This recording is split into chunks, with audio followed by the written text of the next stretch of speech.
Thanks for listening to the AZ Wildcats podcast, brought to you by Arizona Lottery. Go out and let's see here, presented by Arizona Lottery. Don't forget to go out and buy your holiday scratchers. Now, joined by the one that lives in Phoenix, but absolutely nobody needs a introduction to in Tucson, the great Jody Ayler, a man that I grew up listening to. I know that he makes it feel old. Jody, I don't care. Hello, Jody Ayler from 910 The Drive.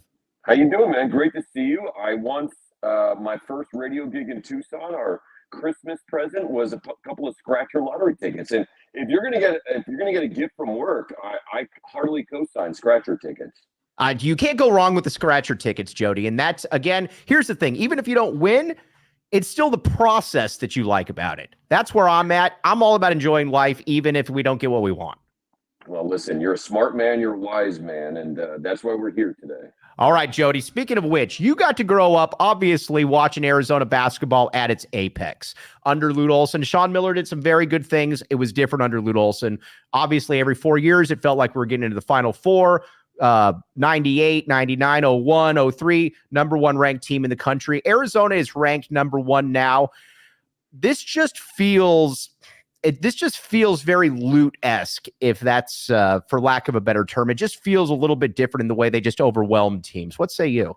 Yeah, I agree. I feel like everything about this Arizona basketball team the last few years has felt more Lute-esque, because remember, one of the complaints under Sean Miller was high rankings, high recruiting numbers, but never could get to the top, right? And so it almost became, when this team was ranked too high going into the tournament, it's almost like, oh, God, here we go. They're going to underachieve. And I know Arizona's coming off a massive upset in the tournament last year. That even felt Lute-like, right? We talked about that in real time. That's the early part of Lute's career. I feel like this number one ranking in years under Sean Miller, we'd sort of expected to set us up to fail. Whereas I look at this number one ranking, feels like a validation of everything Tommy Lloyd is doing and the direction the Arizona basketball program is headed. I also think there's a legit chance they're actually the best team in college basketball, but we got plenty of time to litigate that. You know what really impresses me too about them is that Tommy Lloyd, he exerts his talent out there on the court. He's not hoping that you miss shots and then go from there. He's looking to shoot passing lanes. He'll extend that defense out. It's like the Lute Olson run of death, where Arizona would be down or up 4. You go to the bathroom, you'd come back, they'd be up 23. That's, I guess, where I'm the best point that I could make about that there, Jody. There's two things about it. Number one, you're right. I feel like Arizona actually takes full advantage of their talent and the advantages they have, and whereas there's not just a bunch of talented dudes on the floor and, hey, we'll figure it out as we go. And the other thing that's inherently critical to being compared to anything Lute is Tommy Lloyd's a likable guy. Yes. And by extension, the program's a likable program. And by extension, the players are just imminently more likable, where Sean Miller was not necessarily an unlikable guy, but he was a hard to love guy. And then the players sort of took on that. When you have a coach like Tommy Lloyd, who's just so naturally, easily likable, the whole team follows suit. And I feel like that's the vibe around this team. Listen, they lost to a 15 seed. It's hard to argue that Arizona basketball is fulfilling all of their potential under Tommy Lloyd when they got shocked last year. But it still feels like this team is on the better path than they were ever under Sean Miller. And honestly, Jody, you and I talked about that off script quite a bit last year. Last year's team, I know it's hindsight, but last year's team kind of felt smoke and mirrors to a certain degree, and that there wasn't an NBA player on the team. Kerr did some good things, but that's not an Arizona point guard. Azuolas Tubelis was very good, but not a big game type player. It felt like they overachieved. Now, granted, you shouldn't lose to Princeton, but it did feel like they overachieved. This team just feels like they're the goods across the board. Yeah, I mean, the balance of this team, right? Number one, you mentioned last year. I think the biggest difference we can see on the court is Umar Ballo last year was a central figure in that team's Yeah. success, Yeah. right? He had to be, they had to pound the ball to him. He had to be a star of the show. He and Tubelis, the size we thought could overwhelm teams. Now, Ballo is, clearly a secondary player on this team, maybe even a tertiary player. This is the team more classically Arizona basketball. The backcourt leads, the shooting, the speed, the size around the perimeter is absolutely the game winner right now. So I think Ballo is kind of the perfect example of how different these two teams are and stylistically why I think there's real optimism for this team. And a player that you and I have both been a skeptic of, Pelle Larsson, is much better in this role. He doesn't have to dribble the ball. He can finish around the basket. He can defend. He doesn't have to do things he can't do. And I think that's why we're seeing a different Pelle Larsson, because other players can pick up the slack that he was forced into that angle last year there, Jody. We have not had to make up derogatory nicknames for Pelle Larsson so far this year. So it's been a good start for Pelle Larsson. And I agree, like, hey, man, play to your strengths of your players, put them in roles they can thrive in, and all of those things right now describe Tommy Lloyd and this team. And what I also got to give more so than anything for Tommy Lloyd is that it's very difficult. I feel, and again, you get to see professional coaches all the time, but at least for a college, I think a successful college coach, I always think it's difficult to take inventory of yourself when you're 61-11 as a head coach. After 2 years, I think Lloyd looked at this roster and looked at some of the players and said, listen, we're not tough enough. We don't have enough dynamic players. So what does he do? He goes out and he gets a Keyshawn Johnson. He goes out and gets a Caleb Love. Both these players, not perfect by any means, but they are something that Lloyd has not had, certainly didn't have last year. No, that's a great point, Mike. The self-awareness of roster building, and it's not just hunting for stars, it's not just hunting for the sort of the headline. Like, those are role players, and Caleb Love's a little bit more than a role player, maybe even Keyshawn Johnson. But the point is, they're not guys that are going to be top 10 NBA draft picks. And they come in, they know their role, their expectations are clearly communicated with them, and they're thriving in it, and they're getting better. This is another conversation you and I had, and I wasn't down on Caleb Love. Like, I wouldn't turn down Caleb Love, but I was skeptical of the high volume, low percentage shooting guard coming in with an already crowded backcourt and taking shots away and bad shots and no conscience shots. And we talked, I think, at a time, he's played oftentimes like the worst player in pickup basketball, where like you just don't want to be on that dude's right, team, for period. sure. And he's come in, and with Tommy Lloyd's guidance, like, he's a real teammate and he's a real piece. And like you said, he's not perfect, but to me, being able to find those guys and communicate with them and get them to thrive in their roles is classic Lute, and it's right now Tommy Lloyd as well. Jody, when was the last time you went to Circle K? Be honest. Probably within the last 10 days. All right. Now, listen, Jody Ayler made it big. He's up here in the Valley. Back in Tucson, though, we have one thing that you don't have: cheaper gas prices, and that's at Circle K. I found gas for $2.59 off the Benson Highway. I drove to the Benson Highway to get the $2.59 gas. Check it out. Join Inner Circle for free by downloading the Circle K app. Terms and conditions apply at participating locations. Visit CircleK.com for details. Jody, I didn't make up any of that stuff right there. A gallon of gas that starts with a 2 sounds like the time when it was black and white TV. I didn't even know that was still possible. Like, or people are watching the Zapruder film in the background or something. It's crazy. $2.59, Jody. I'm telling you. All right. Now, one other thing. What kind of flooring do you have, Jody? You strike me as having really good flooring. Tile and carpet. I'm a big carpet in the bedroom, but tile downstairs. All right, well, let me tell you real quick about Empire Flooring, my friend. Empire Flooring, this is for the people, by the people. You will thank me later. Empire Flooring is absolutely fantastic. You can go there and you can check out all of their stuff. Working with Empire today is quick, easy, and convenient. You get someone in your home that day, and if you use code PHNX, you can get $350 off. Check it out, Empire Flooring. My parents actually used Empire Flooring, Jody Ayler.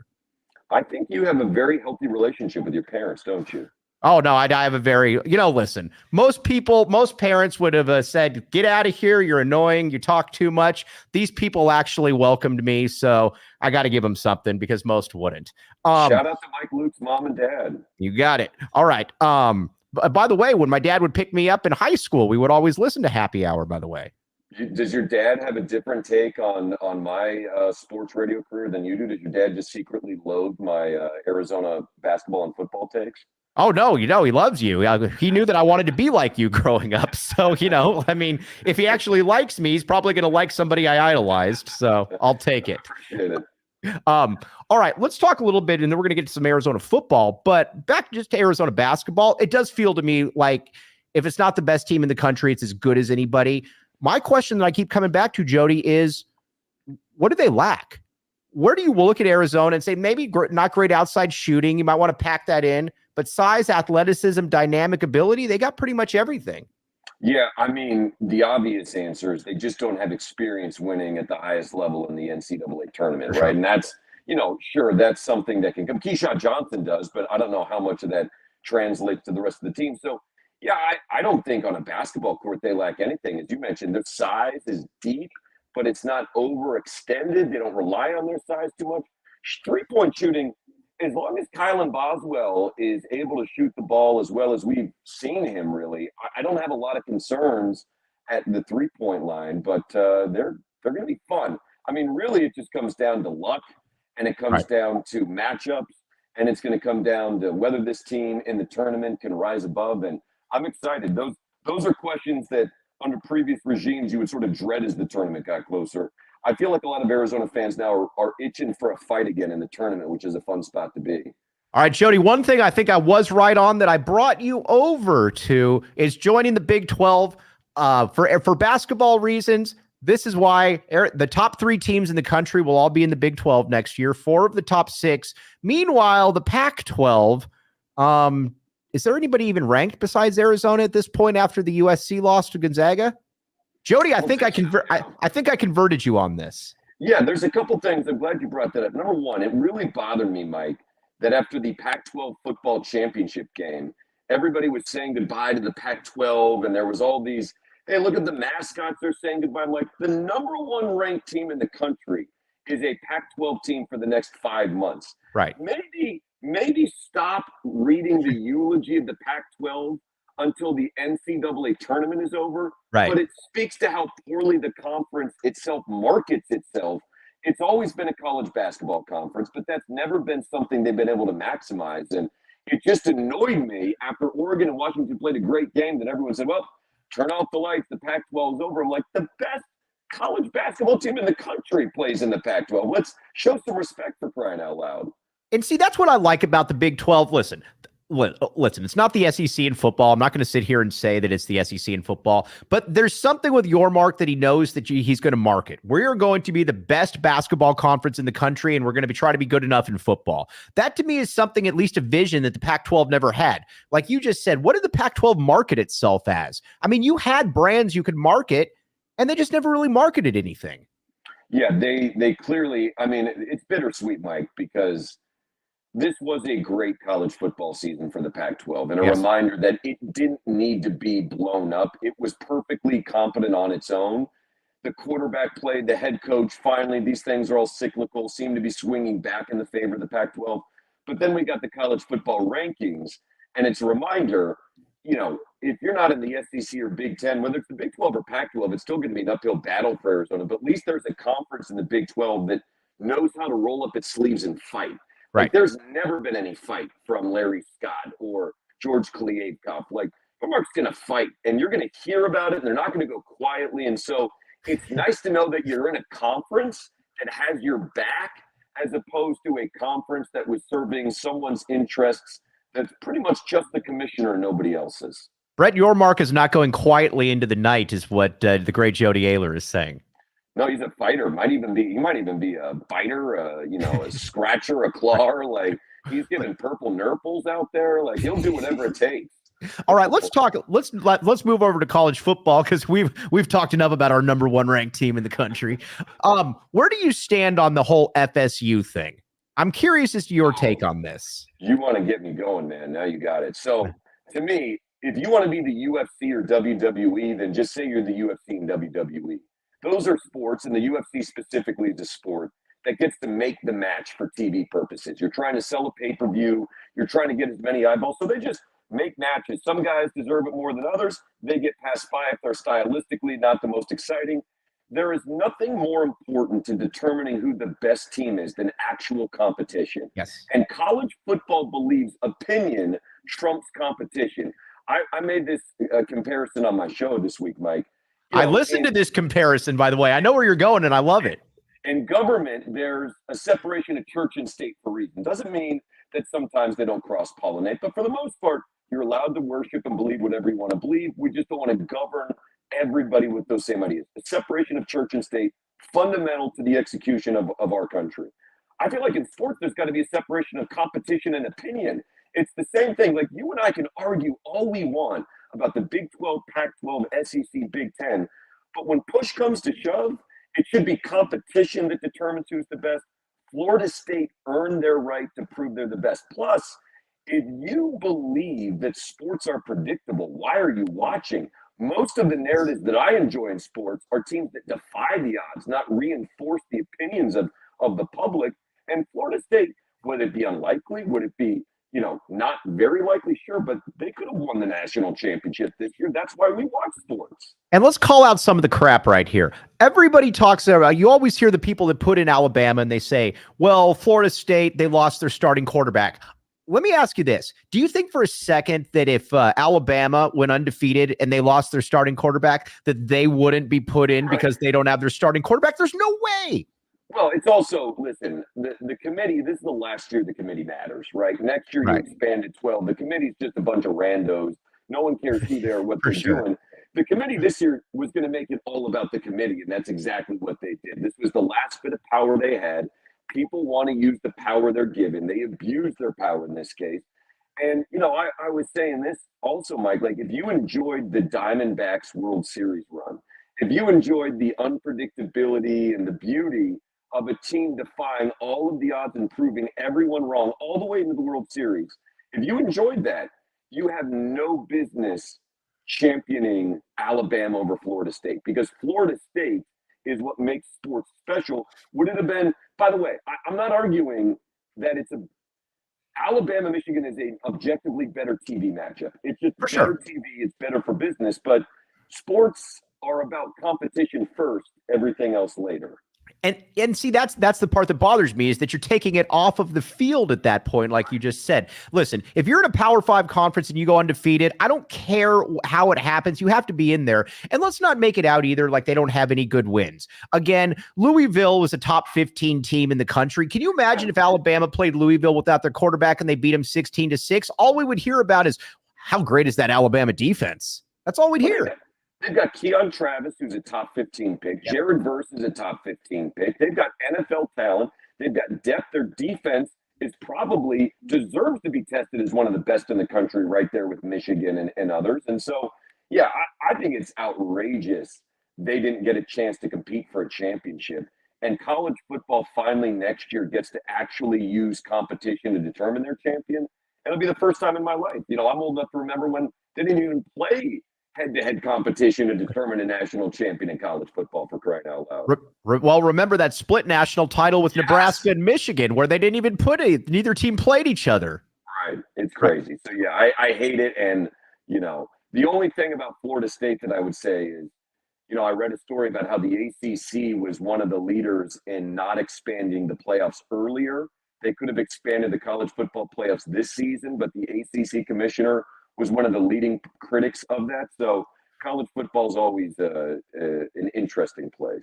All right, Jody, now let's talk about how Arizona might be in the college football playoffs next year. But first, BetMGM. Jody, what would you like? Would you ever like to make $1,500, Jody Ayler? I like money, yeah. Everybody likes money. Here's the deal. Sign up for BetMGM. Use bonus code PHNX. Place your first BetMGM sportsbook wager through the BetMGM sportsbook mobile app of at least $10. If you lose, your bonus bets will be available once your initial wager is settled. Check out the show notes for details. And again, place your first wager and receive up to $1,500 back in bonus bets if it loses. Now, let's hear Shane with the disclaimer.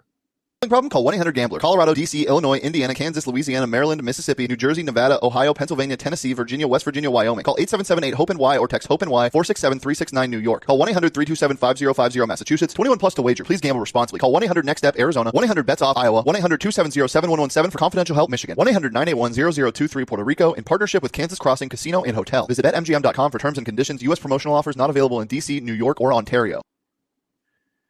All right, Jody, here's my BetMGM parlay pick. Now, listen, you might say that Mike Luke's an idiot, that go against everything I'm telling you right now. I'm going to choose Arizona to beat Oklahoma, and I'm going to pick Washington to upset Texas. What say you, Jody Ayler? Do you disagree with these?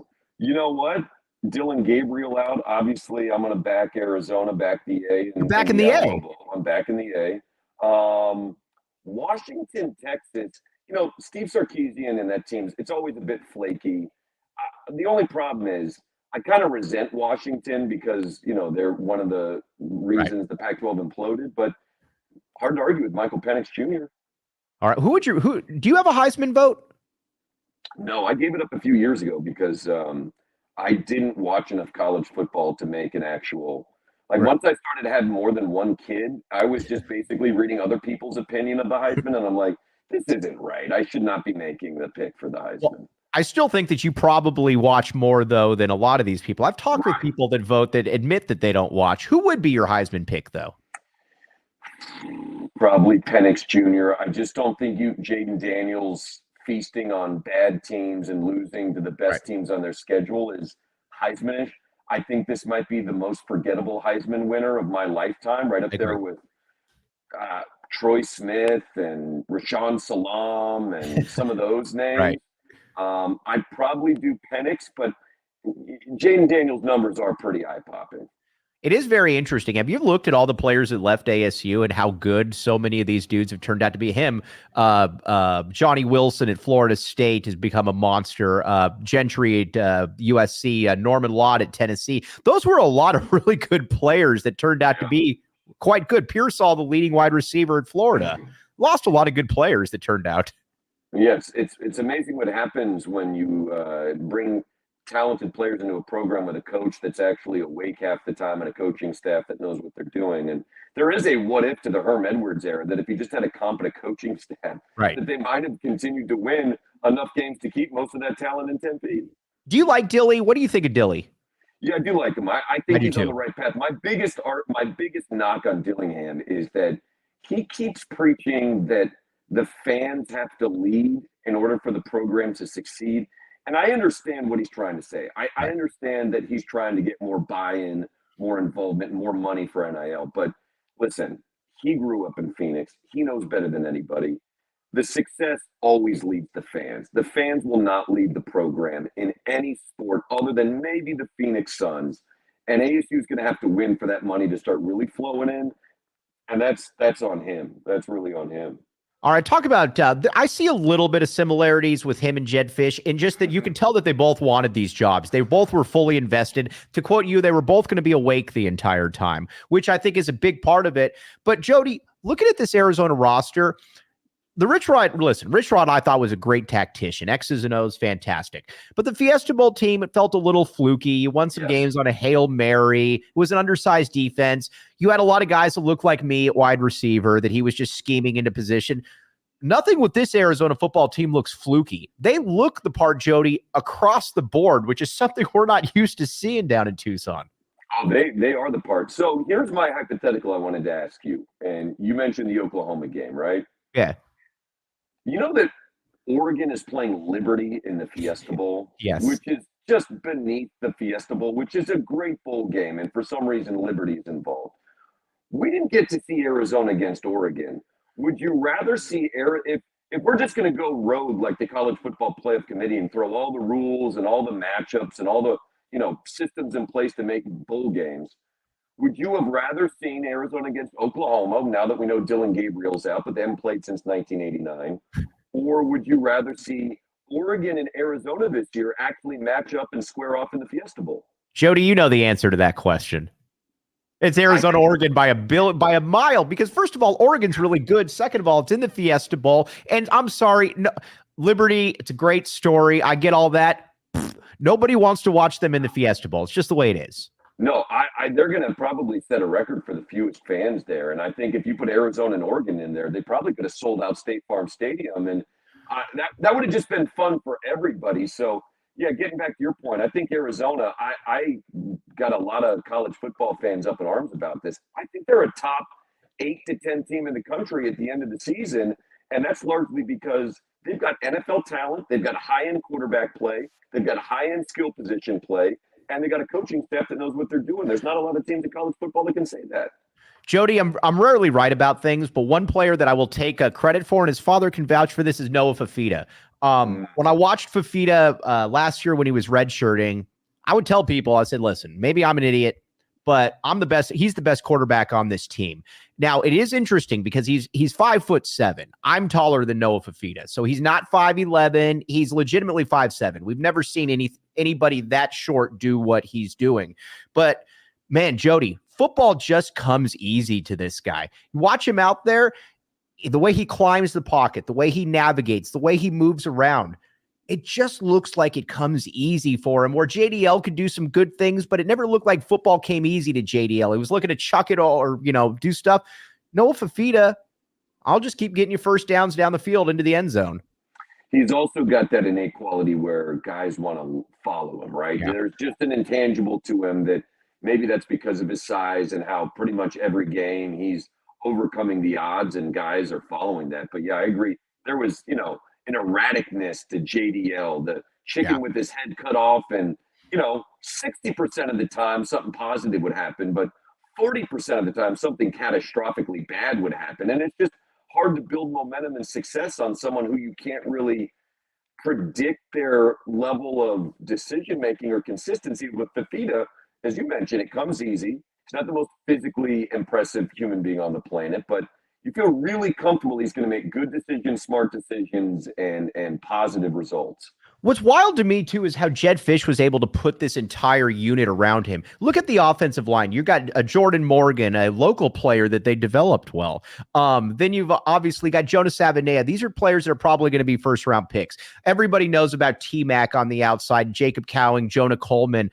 Again, this offense checks off every single box. It's not like it's just the quarterback that is reliant on his legs and his arm to be able to do everything out there. We'll get to the defense in a second, but you watch them, Jody, and there's just not a real discernible weakness.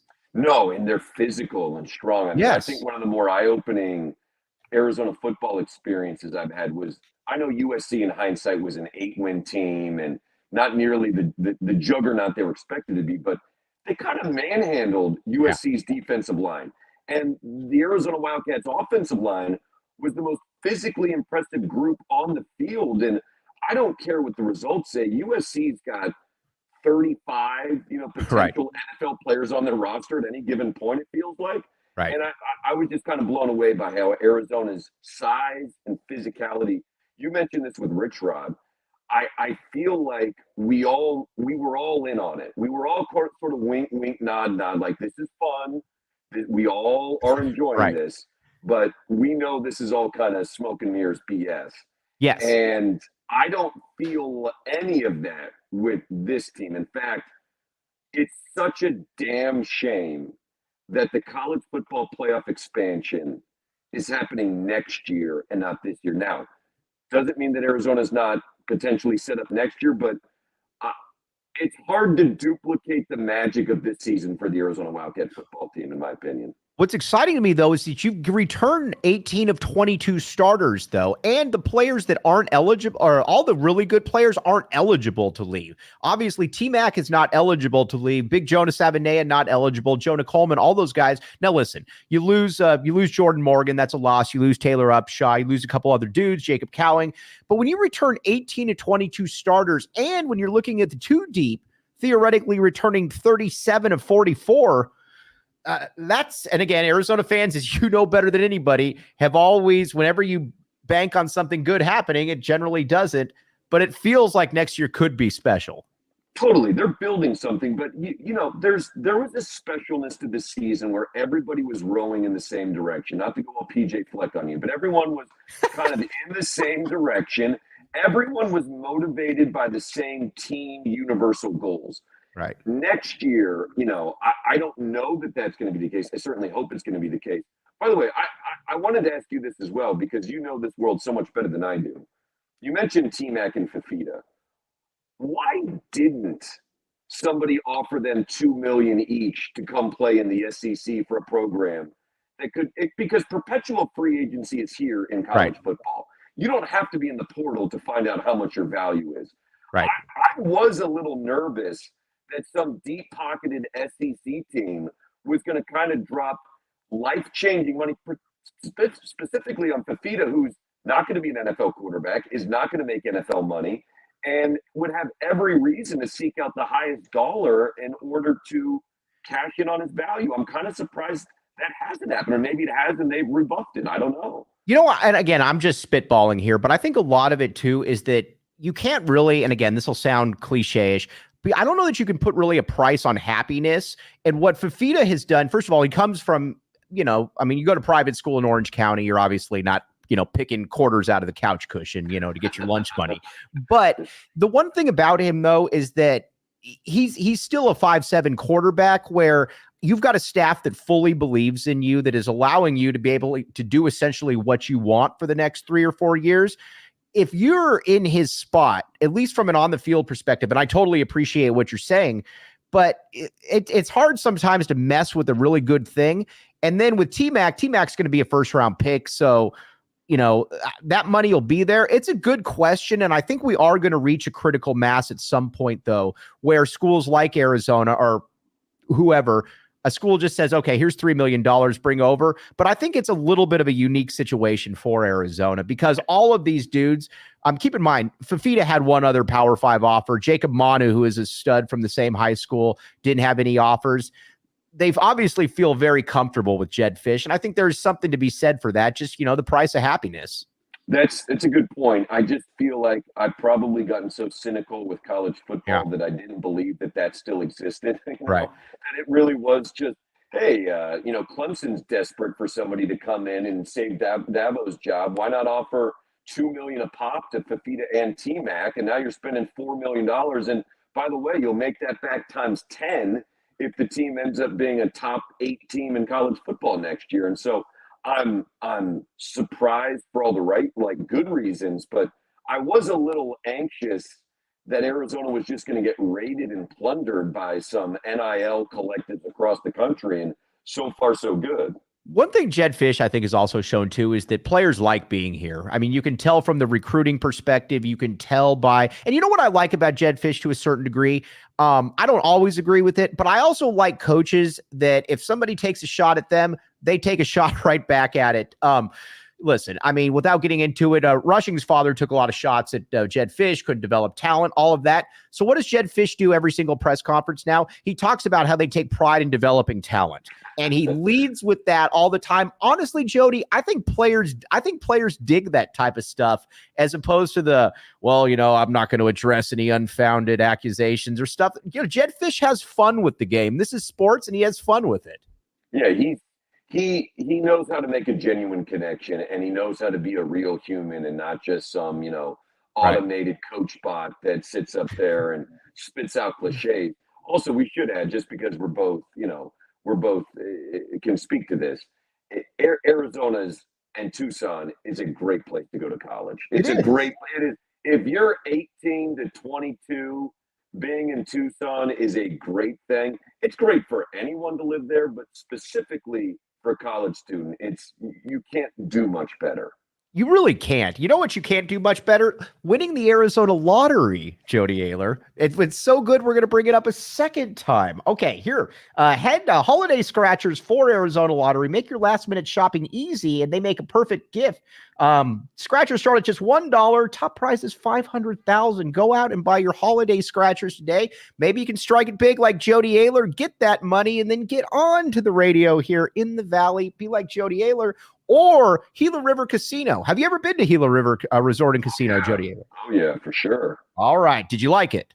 Yeah, I've done a draft show there with Jake Plummer. I've been there a bunch. Yeah. Oh, Jake the Snake. The best player that I've ever seen at ASU, by the way, was Jake Plummer. I agree with that. I think probably second was Terrell Suggs, but either way, I'm getting off topic here. Either way, check out the Gila River Casino. Again, live like Jody Ayler. It's that simple. You do you at Gila River Resorts and Casinos. Visit play at Gila.com for more details. All kinds of good stuff. The state-of-the-art gaming floor has over 800 slot machines, 15 blackjack tables, live tables, not to mention Arizona's largest casino sportsbook. Okay, let's talk about Arizona, Oklahoma here. This to me is you have a name brand in Oklahoma. Granted, it's not a vintage top 5 Oklahoma team, but if Arizona wins this game, you have all kinds of positive vibes going into next season. And if you're 10-3 and you return those type of players, dare I say top 10 preseason hype, Jody Ayler? Yeah, I mean, I would love to see it. I mean, I don't care who's playing for Oklahoma and who's not. Like you mentioned, there's a brand equity into Oklahoma that if you beat them, that matters. And that's to their credit, right? That's a pretty big compliment to a program that hasn't been at its peak for a couple years and even, probably hasn't reclaimed the Bob Stoops magic that was there for a long time. But Lincoln Riley did well, and now Brent Venables as well. But yeah, there's a real benefit to announcing you're here and you're not going anywhere by beating Oklahoma. I was just glad.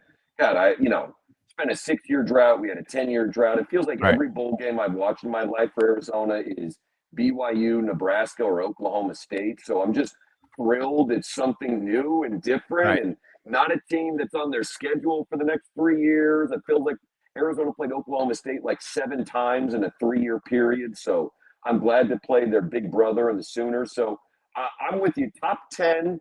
I'll defer to you. I don't say it, Jody. Say it. What does your gut tell you? Yeah, I mean, they should be. They should be. I mean, they absolutely should be. But I don't. God, there's so much player movement going on right now. I have no idea what the dust is going to settle. It's going to look like. But they certainly have that ability. And I don't want to be Debbie Downer here, but the last time Arizona went into a season with huge preseason rankings and Penn State. And it did not end well. And so I'm okay if they're 18th and we're all complaining about it because I'd rather finish strong than start strong. People ask me all the time, they say, like, well, with Jedd Fisch and this coaching carousel, are you worried about losing him? You know why? I wasn't really worried about losing him this time. Now, listen, if Florida comes open, schools like that, I get it.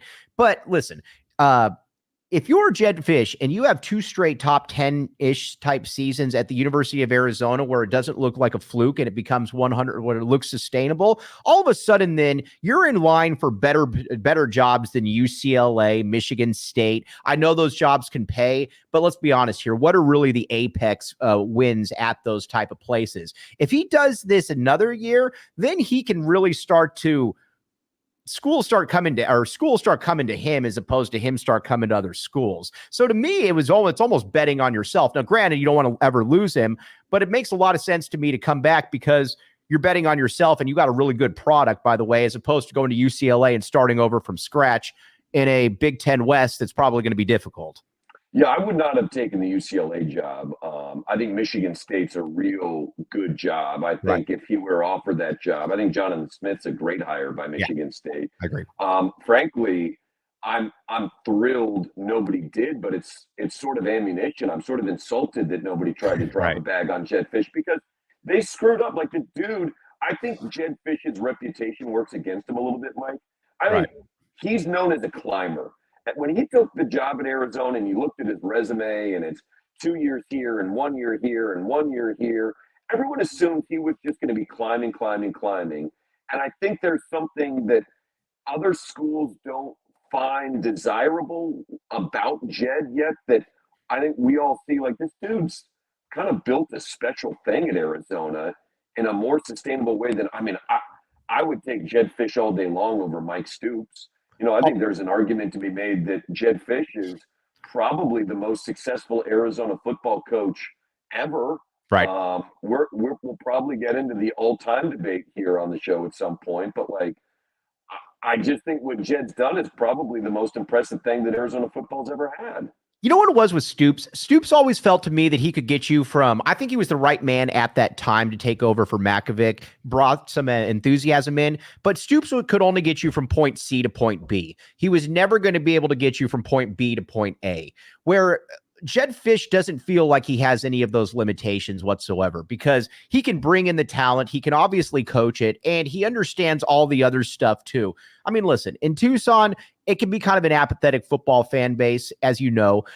He has done everything possible to try to energize that. And that also shows me some self-awareness that I think a lot of these coaches, from a Rich Rod to certainly a Kevin Sumlin, just never possessed. There isn't anything about Jedd Fisch where it doesn't feel to me that he doesn't get it. So here's how I would describe it. Mike Stoops' success always felt like it happened by accident. It's like Matt Scott and Nick Foles are competing for the job. One of them turns out to be good. It just sort of, they lucked out. Every success Mike Stoops had just felt by accident. It didn't feel like part of some long-term strategic plan. And part of that's just because he was legitimately such a cartoonish figure on the sideline that it was hard to really take him seriously. Jedd Fisch's success does not feel like it came by accident. Jedd Fisch's feel like it's the culmination of a really well thought out and executed plan, player development, coach retainment, coach recruitment. His success feels like it's a natural byproduct of his talents as a coach, whereas Mike Stoops always felt like it. Rich Rod's different just because it was so gimmicky, but they just didn't feel sustainable or particularly well thought out even when they had success. Jedd Fisch feels like he's been preparing for this moment his entire life, while Mike Stoops felt like he was living with his brother and he had a big name and he had to go coach football. Right. It never felt like Mike Stoops was, ahead of the curve. It just didn't. And it for better or worse, he'll always ride his brother's coattails as a head coach. He'd always be the guy that looked like Barney Rubble throwing a temper tantrum on the sideline. And it was hard for him to overcome his own shortcomings, and they ultimately did him in. All right. Before we sign off here, one more thing. Oh, geez. All right. Check this out. Say you're on the couch and your favorite team is on the screen, a bag of OG gummies in hands. Talk about a winning combination. Check it out. To learn more about OG's gummies and where you can find them, head over to OGs.com. Again, you can get the fruits, the creams, the mouth-watering pegs, raspberries, you name it, they got it. All right, Jody Ayler, as always, listen. I listen to it. I stream it. The Drive 6 to 10, Fox Sports 910. Jody, you're the man. You make Tucson proud every day. And thanks for always coming on the show when I ask you. I appreciate it. My pleasure, man. Just sometime between now and next year, we need to debate whether this Arizona football team or Desert Swarm. Let's do it now. Sorry. Team of all time. That's the fun conversation. Let's do it. Hey, sorry. Do you got a few more minutes? Oh, yeah. All right. I do apologize because I totally went past that. Yes, you believe this team is better than 98. Make your case.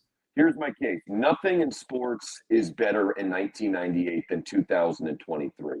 The athletes, the skill, the talent, the sophistication, the scheme, the level of competition, the depth of competition.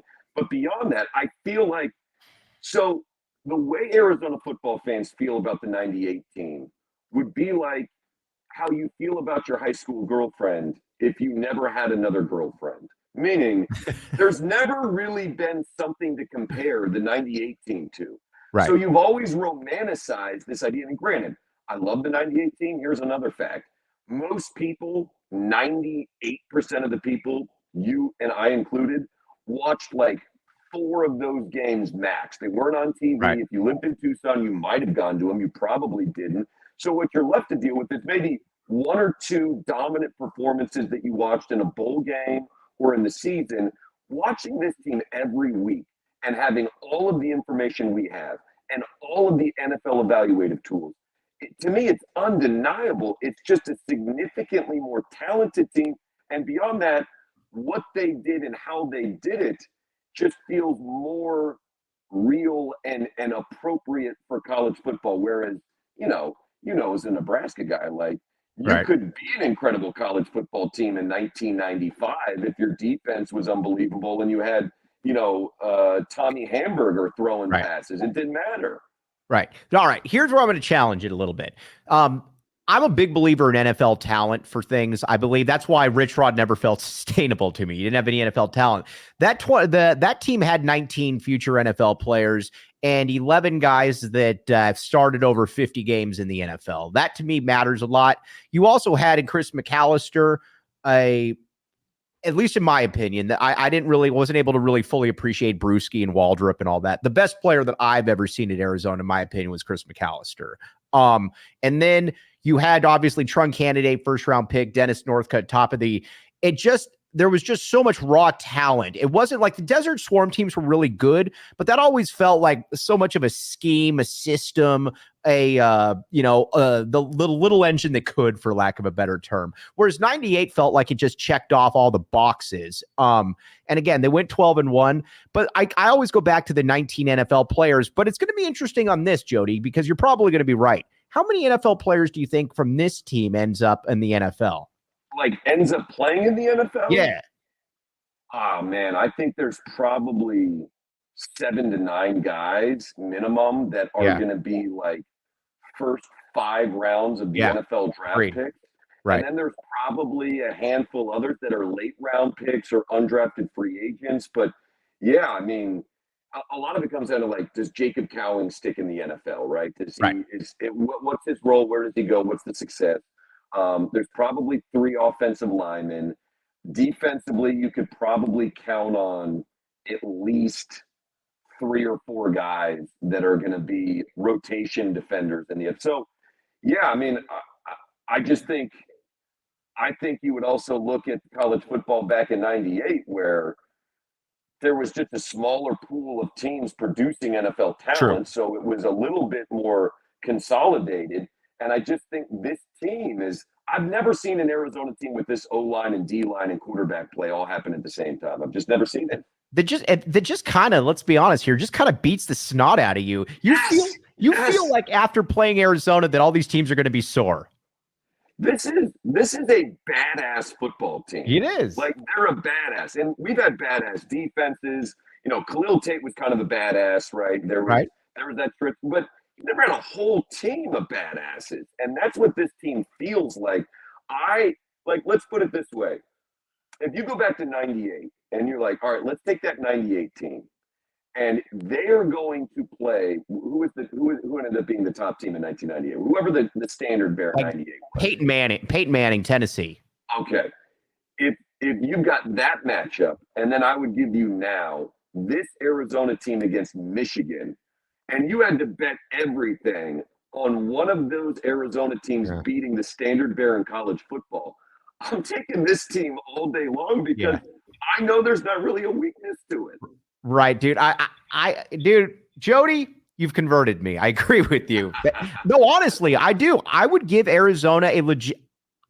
Listen, Michigan would be favored for sure, but I would give Arizona a legitimate chance against Michigan. Jody, there's a reason you're hosting 910 The Drive. You converted me to the Big 12. I converted you to the 2023 team. Now we're even. We're even. As always, my man, really appreciate your time, and you have a very Merry Christmas. And to everybody, again, you need to be listening. Fox Sports 910, 6 to 10 a.m. The great Jody Ayler. Jody, the toast of Tucson. We still claim you, by the way. I love it. I love Tucson. I love having you having me on. And Merry Christmas to you and your family, man. I appreciate it. All right. For the great Jody Ayler, I am merely Mike Luke. You've been listening to the AZ Wildcats podcast. We all silly like the mayor.